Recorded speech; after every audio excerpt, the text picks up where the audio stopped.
తొలి వెలుగు ప్రేక్షకులందరికీ నమస్తే. నిన్ననంట మన కవితకు ఉండే కదా, ఎమ్మెల్సీ కవితమ్మల ఇంట్లో అలా ఇంటి ఆయనదంట పుట్టినరోజు ఉందంట. పుట్టినరోజు ఉంటే ఎంత అయినా ఇక ఇల్లు ఆయన పుట్టినరోజు అన్నప్పుడు జర గట్టిగానే చేస్తారు కదా. బందోబస్తుగా చేద్దామనుకుందంట. బందోబస్తుగా చేద్దామనుకొని ఫస్ట్ అంట కేసీఆర్ ఫోన్ చేసిందట. కేసీఆర్ ఫోన్ చేసి అయ్యా మీ అల్లుని పుట్టినరోజు ఉంది, ఒకసారి రారాదని చెప్పినట్ట. ఓ అమ్ము నేను రాను బిడ్డ, నాకు చాలా పనులు ఉన్నాయి, పాడైపోను, నేను వాళ్ళని పెద్ద లేని కంప పెట్టామమ్మ, నీ పని నువ్వు చూసుకో కానీ ఇక నేను రానని తండ్రి చెప్పినట. ఇక ఏం చేయాలి, తండ్రి రాకపోయా అనుకొని అన్నకు ఫోన్ చేసిందట.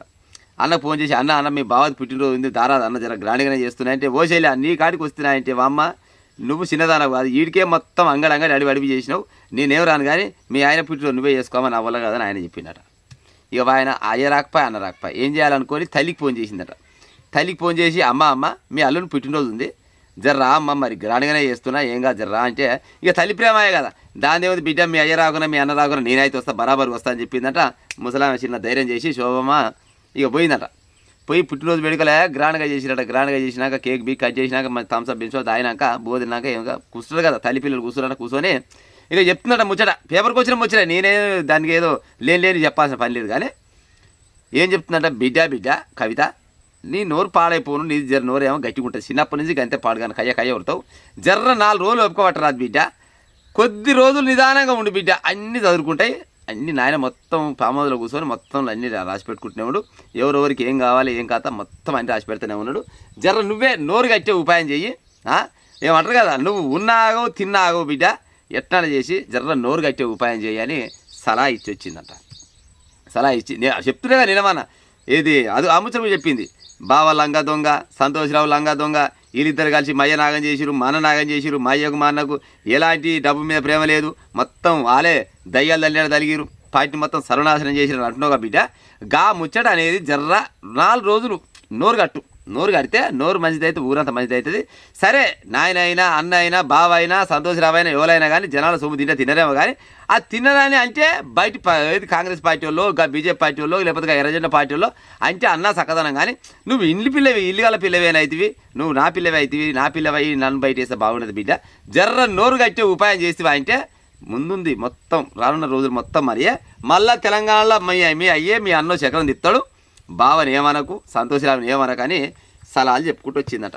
అమ్మ సరే కానీ మరి నన్ను లోపలికి తీసుకుంటారా, మరి పార్టీలోకి వద్దా అంటే ఏం లేదు బిడ్డ, తీసుకుంటారు కానీ అంటే ఇప్పుడు ఆ ముసలాం అంతా హామీ ఇచ్చిందంటే మరి ముసలాయని చెప్పిండో లేకపోతే మరి కొడుకు చెప్పిండో ఎట్లా చెప్పిండో కానీ ఇప్పుడు ఆమె మాత్రం నిర్ణయం తీసుకొని ఏం లేదు అంత మనదే అని అనలేదు కదా, ఎందుకంటే కేసీఆర్ ఏది చెప్తే గదే నడుస్తుంది. మరి కేసీఆర్ గిట్ట ఆయన మాట ఈ నోట నుంచి ఎల్లబెట్టిండేమో తెలియదు మనం కానీ హామీ మాత్రం గట్టికి ఇచ్చేసిందట. శోభమ్మ ఏం చేసిందంట, ఏం లేదు బిడ్డ, నువ్వు మాత్రం జర్ర నోరు కట్టే ఉపాయం చెయ్యి, ఉత్త పుణ్యానికి మనల్ని బదనా చేయకు, మన పార్టీని బదనా చేయకు.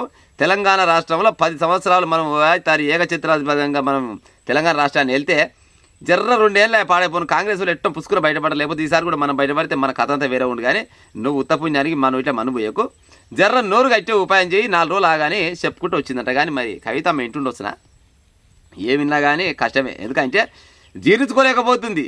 పార్టీలోకి వెళ్ళి తీసేసిరు అంటే మామూలు విషయమా, ఏదేమైనా కానీ వాళ్ళ భర్తం పట్టేదే. ఇప్పుడు పుష్కుల మాట అంటివి ఆవేశంలో ఒక మాట అన్నాం అనుకో మళ్ళీ వెనకకి రాదు కదా, పాడైపోను. ఓ వస్తువుని కింద పారేసినా కానీ తీసుకొని మళ్ళీ జేబులో పెట్టుకోవచ్చు, కానీ మాట అంటివి మాట అన్నాక మళ్ళీ వెనకకి తగ్గి ఇప్పుడు హరీష్ రావు సంతోషరావు అంత లంగలు లేరు పార్టీలో మొత్తం ఏడు కాడికి మయ్యను ఆగం చేసిరని అన్నది కదా, మళ్ళీ రేపటి నాడు ఎల్లుండో మళ్ళీ మైక్ ముందు నుంచి హరీష్ రావు సంతోషరావు వీళ్ళిద్దరు మంచోళ్ళే, మయ్య మంచోడే, నేనే పాడైపోను, ఏదో జరంత చక్కెర వచ్చినట్టు అయింది, ఏదో పుష్కర నోరు జారిన అంటే జనాలు స్వీకరించరు కదా.